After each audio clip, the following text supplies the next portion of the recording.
Bismillah, Assalamualaikum warahmatullahi wabarakatuh. Alhamdulillah hamdan katsira thayyiban mubarakan fihi kama yanbaghi li jalali wajhikal karim wa bi sultanih. Allahumma sholli wa sallim wa barik ala nabiyyina Muhammad wa ala alihi wa sahbihi ajmain.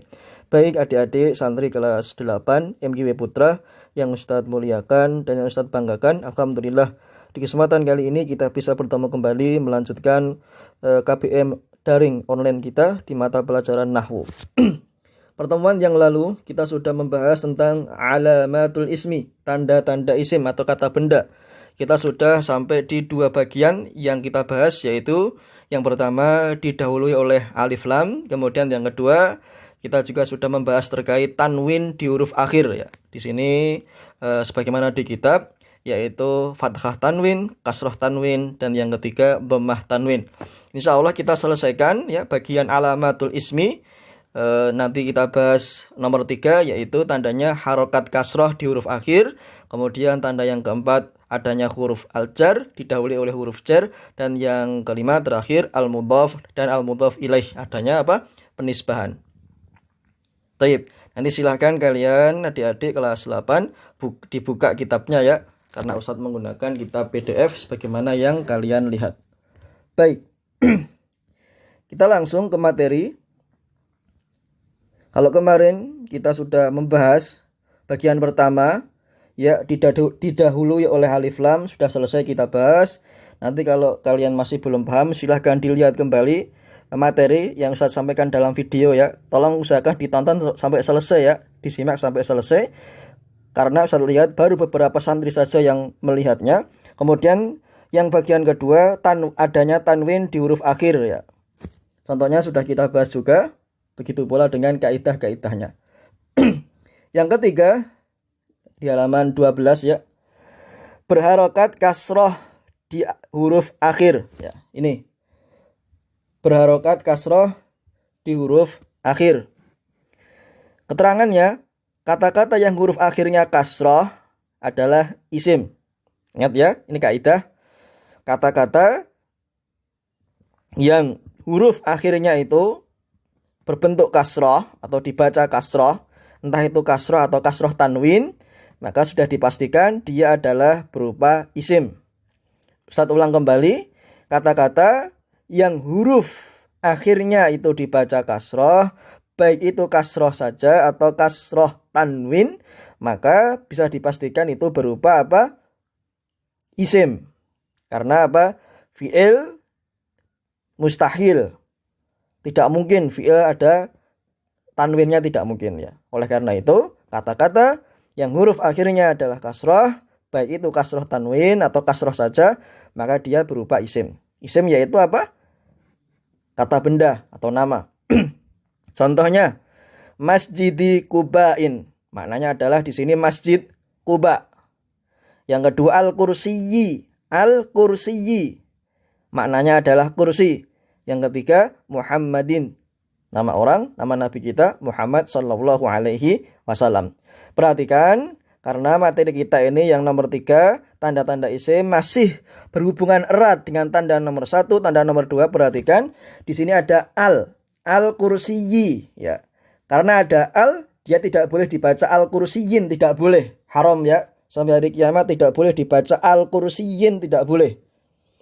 Tapi kalau alnya dihilangi, afwan, dia boleh. Kursiyun boleh, kursiyan boleh, kursiyin boleh. Intinya al tidak boleh bertemu dengan tanwin ya. Begitu, baik. Kemudian kita ke penjelasan di catatan. Poin pertama, isim yang memiliki tanda kasroh tanwin. Nah, di sini ada double ya, kasroh tanwin. Kalau cuma satu gini adalah kasroh, tapi kalau double 2, maka dia adalah kasroh tanwin. Di huruf akhir memiliki 2 tanda isim sekaligus, yaitu tanda tanwin dan tanda kasroh, seperti kata Muhammadin, Aliyin, Khalidin, Talibin, Tilmidin misalnya. Kemudian poin yang kedua, terkadang satu isim atau kata benda atau nama, suatu nama, entah itu yang bernyawa atau tidak, tandanya lebih dari 1, seperti kata al-kursiyyi al-kursiyyi. Di sini kelihatan tandanya al, kemudian adalah tanda kasroh yi di huruf ya. Baik. Sekarang kita ke pembahasan tanda-tanda isim nomor 4. Huruful jar. Adanya huruf jar atau didahului oleh huruf jar. Apa itu huruf jar? Di kitab diterangkan huruf jar adalah huruf yang jika dipasang, diletakkan sebelum isim, maka menjadikan isim itu dibaca kasroh. Atau di sini tertulis berakhiran kasroh. Kita ulang. Huruf jar adalah huruf yang jika dipasang sebelum isim, maka akan menjadikan isim tadi, kata benda tadi, nama tadi, berakhiran kasroh. Atau bahasa mudahnya dibaca kasroh. Setiap isim yang didahului oleh huruf jar, maka dibaca kasroh. Bisa kasroh tanwin, bisa kasroh saja. Ya, di sini halaman 13, silakan nanti adik-adik simak. Huruf jar contohnya seperti ini. Diberikan contoh yang sangat banyak ini oleh penulis kitab. Contohnya dari kanan ya, li artinya milik, ka seperti, seolah-olah, bagaikan, an dari, min dari, roba terkadang, bi dengan, ila ke, fi di, hatta sampai atau sehingga. Ustaz, kenapa di sini ada dua huruf jar yaitu an dan min? Kenapa maknanya sama dari? Ya, tidak apa-apa. Nanti insya Allah akan kalian temui perbedaannya ya. Tapi nanti kalau kita sudah membahas ke masalah lebih jauh lagi ya, terutama terkait dengan al-huruf ya. Tapi sesuai penggunaan, karena kita awal belajar tidak apa-apa ya. Artinya memang sama ya, an dari, min juga dari, tapi nanti penggunaannya berbeda. Yang lebih sering dipakai adalah min. Begitu? Baik. Sekarang kita ke contoh. Silakan disimak ke contoh nomor 1. Dari arah kanan. Fi ada tanda plus ditambah dengan al-masjidu. Fi al-masjidu. Maka karena ada fi-nya, yang awalnya itu al-masjidu menjadi al-masjidi. Ini fil masjidi. Fil masjidi. Awalnya adalah al-masjidu karena didahului oleh huruf jar fi. Menjadi bacaannya fil masjidi, kasroh. Contoh yang kedua, an ditambah dengan anasun, nama salah seorang sahabat, anasun, kemudian digabung hasilnya menjadi an anasin. Aslinya an anasun, karena ada annya didahului oleh huruf jar menjadi bacaannya an anasin, an anasin. Kemudian yang ketiga, ilasuku. Awalnya adalah asuku. Awalnya asuku, pasar. Kemudian didahului oleh huruf jar ila. Hasilnya menjadi kita membacanya ilasuki, ke pasar. Kita artikan fil masjidi, di dalam masjid. An anasin, dari anas. Ilasuki, ke pasar. Sekarang kita ke contoh penerapan. Contoh ayat dalam Al-Quran. Dhaharul fasadu fil barri wal bahri. Dhaharul fasadu fil barri wal bahri. Al-fasad di sini, ingat ya, ada alnya. Kemudian ada tandanya, dhammah. Berarti dia sudah ada dua syarat. Berarti dia isim. Ya, karena apa? Yang utama karena didahului oleh alif lam. Ini al-fasadu. Kemudian yang kedua, al-birri. Al-birri. Seharusnya al-birru. Kenapa dibaca al-birri? Oh, ternyata ada huruf jarnya, fi. Maka dia isim. Alasannya karena didahului oleh huruf jar, yaitu alif, lam, dan huruf akhirnya kasroh. Ya. Kemudian wal bahri, isim juga karena didahului oleh alif lam dan berakhiran kasroh. Ya. Di sini tadi berharokat atau berakhiran kasroh, kemudian didahului oleh alif lam. Kemudian sesuai pembahasan kita didahului oleh huruf jar. Ini huruf jarnya, ini alif lamnya, ini kasrohnya. Begitu. Ya. Kalau kita artikan, dhahara telah tampak al-fasadu kerusakan fi di al-barri daratan wal bahri dan lautan. Telah tampak kerusakan di darat dan di laut. Nah, yang al-fasadu al berarti dia isim. Kata benda. Fil barri, fi al barri ada 3 syarat. Oh, berarti dia isim, daratan. Wal al bahri ri, oh berarti dia isim. Ya, karena dia didahului oleh alif lam dan berakhiran kasroh. Seperti itu nanti insya Allah kalau kalian sudah belajarnya sampai level tinggi, insya Allah akan mudah untuk menghafal Al-Quran, memahami dan mentadaburi maknanya. Tapi sesuai dengan sesuai dengan jenjangnya masing-masing, pelan-pelan ya. Tidak langsung bisa, tidak mungkin ya, tapi pelan-pelan, perlahan-lahan. Baik, tanda yang kelima yaitu al-mudhaf dan al-mudhaf ilaihi. Keterangannya di sini adalah penisbahan. Keterangannya, al-mudhafu dan al-mudhafu ilaihi singkatnya disebut dengan penisbahan. Seperti kata kitabun sebagai al-mudhaf dan Muhammadun sebagai al-mudhaf ilaih. Nanti insya Allah akan ada pembahasan tersendiri terkait dengan al-mudhaf dan mudhaf ilaih secara mendalam. Tapi nanti. Keduanya merupakan kata yang terpisah, namun keduanya bisa saling disandarkan. Nah, disandarkan. Bisa dirubah penisbahan ini penyandaran ya. Karena kelihatannya kita kurang begitu pas mendengar kata penisbahan, lebih baik kita menggunakan kata penyandaran. Penyandaran kata satu dengan kata yang lain. Nah, nanti silahkan adik-adik dikasih tanda di bawahnya atau ini dihapus. Penyandaran satu kata dengan kata yang lain. Contohnya, Kitabu Muhammadin, kitab Muhammad. Sa'atul yadi, jam tangan. Kitabu Ustad, kitab Ustad. Kitabu Talib, kitab santri, seperti itu. Kemudian kedua kata tersebut jika digabungkan maka menjadi Kitabu Muhammadin, kitab Muhammad ya.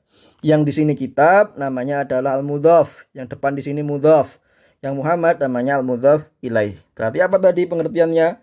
Penyandaran satu kata dalam kata yang lain ya.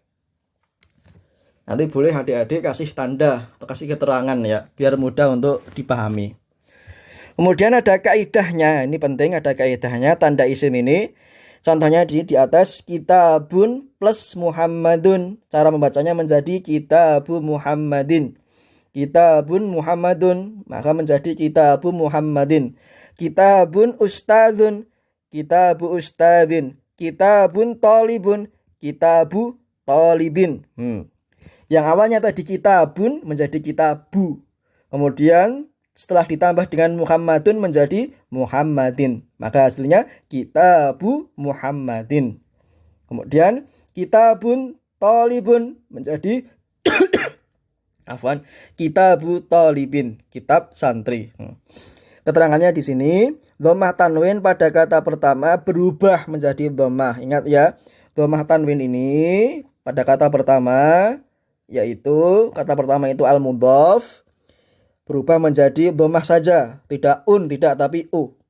Kemudian dan harokat akhir pada kedua menjadi kasroh. Yang awalnya tadi Muhammadun menjadi Muhammadin, berarti kasroh tanwin atau menjadi kasroh. Kalau nanti dia bacaannya hanya kasroh ya, sesuai dengan kata yang akan kita buat. Kita ke contohnya. Contoh lain, Baitun Hindun. Hindun di sini nama perempuan ya. Baitun ini rumah. Baitun rumah, Hindun Hindun. Hasilnya menjadi Baitu Hindin. Awalnya Baitun menjadi Baitu, Hindun menjadi Hindin, Baitu Hindin. Rumah Hindun. Agar kita mudah memahami, kita artikan rumahnya Hindun. Oke, rumahnya Hindun. Toyib. Kemudian yang kedua, Ka'batun Allahu. Ka'batun Allahu. Awalnya Ka'batun tun, Allahu hu menjadi Ka'batullahi. Ka'batullahi. Artinya apa? Ka'bahnya Allah. Tempat kita apa? Kiblat. Kemudian yang ketiga, Nasrun Allahu. Maka hasilnya menjadi yang awalnya dhammah Nasrun menjadi Nasru, Allahu menjadi Allahi, maka cara membacanya Nasrullahi. Artinya apa? Kemenangan Allah atau kemenangan dari Allah Subhanahu wa taala. Kurang lebih seperti itu. Berarti tadi tanda-tanda isim 5 yang sudah kita pelajari, kita persingkat ya untuk murojaah sebelum kita tutup. Didahului oleh alif lam. Yang pertama, adanya tanwin di huruf akhir, baik itu fathah tanwin, kasroh tanwin, dhammah tanwin, tanda nomor 2. Berharokat kasroh di huruf akhir, tanda nomor 3. Didahului oleh huruf jar, tanda nomor 4. Dan yang terakhir, adanya al-mudhaf dan al-mudhaf ilaih. Apa itu? Penyandaran satu kata ke dalam kata yang lain. Contoh mudahnya, kitabun ustadun menjadi kitabu ustad, kitabnya ustad. Kitabun tolibun menjadi kitabu tolibin, kitabnya santri. Seperti itu. Baik. Di sini ada latihan ya. Nanti adik-adik silahkan dikerjakan sebisanya ya, tidak usah dikumpulkan ya. Dibaca pun boleh, latihan mengerjakan pun juga boleh ya. Karena nanti Ustadz ada sesi tersendiri untuk membahas entah itu tugas, entah itu latihan setelah materi kita di akhir semester 2 ini selesai semuanya ya. Ustadz artikan dulu. Kita baca latihan, tentukan isim, mana isim dan sebab-sebabnya. Itu disebutkan.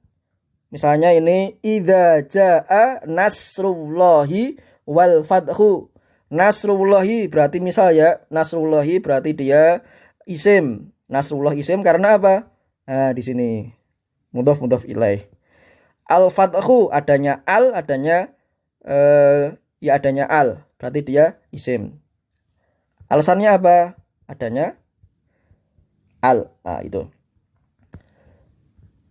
Kemudian wa ra'aitan nasa yadkhuluna fi dinillahi afwaja. Innal ma'a tahurun la yunajisuhu syai'un. Jadi adik-adik nanti kalau mau mengerjakan, mau membaca, silakan dipahami lagi penjelasan Ustadz dalam video ini. Insya Allah mudah ya. Karena ada tandanya, entah itu al, entah itu kasroh, entah itu dhammah tanwin, kasroh tanwin, kemudian fathah tanwin, mudhaf ilaih, kemudian didahului oleh huruf jar dan yang lain ya. Insya Allah mudah. Kemudian tugas yang paling penting ini wajib ya. Nanti silahkan adik-adik hafalkan ini ad-dhamir dan ad-dhamair ya. Ad-dhamir dan ad-dhamair sebisanya juga dihafalkan. Ad-dhamir ad-dhamair itu kata ganti. Huwa huma hum, hiya huma hunna, anta antum ma antum, anti antum ma antunna ya, seperti itu. Sebisanya nggih. Saya tidak pernah memaksa, nanti insya Allah karena ada apa? Sesi tersendiri untuk kita menyelesaikan tugas ya. Tapi usahakan dihafalkan, tugasnya dikerjakan sebisanya, tidak usah dikumpulkan ya. Kita ulang sebagai materi terakhir sebelum kita tutup. Ad-dhamir, ad-dhamair, kata ganti. Kata ganti itu ada 3. Kata ganti orang ketiga, kata ganti orang kedua, kata ganti orang pertama. Orang pertama yang mengajak berbicara. Orang kedua yang diajak berbicara. Orang ketiga yang sedang dibicarakan. Begitu? Baik. Kita mulai dari sini. Huwa huma hum, hiya huma hunna, anta antuma antum, anti antuma antunna, ana nahnu. Kita ulang lagi. Huwa huma hum, hiya huma hunna, anta antuma antum, anti antuma antunna, ana nahnu. Seperti itu. Baik. Selesai materi kita, insya Allah pertemuan berikutnya kita akan membahas alamatul fi'li, tanda-tanda fi'il atau kata kerja. Naktafi bihadzal liqa, aqulu qouli hadza, barakallahu fikum, wassalamualaikum warahmatullahi wabarakatuh.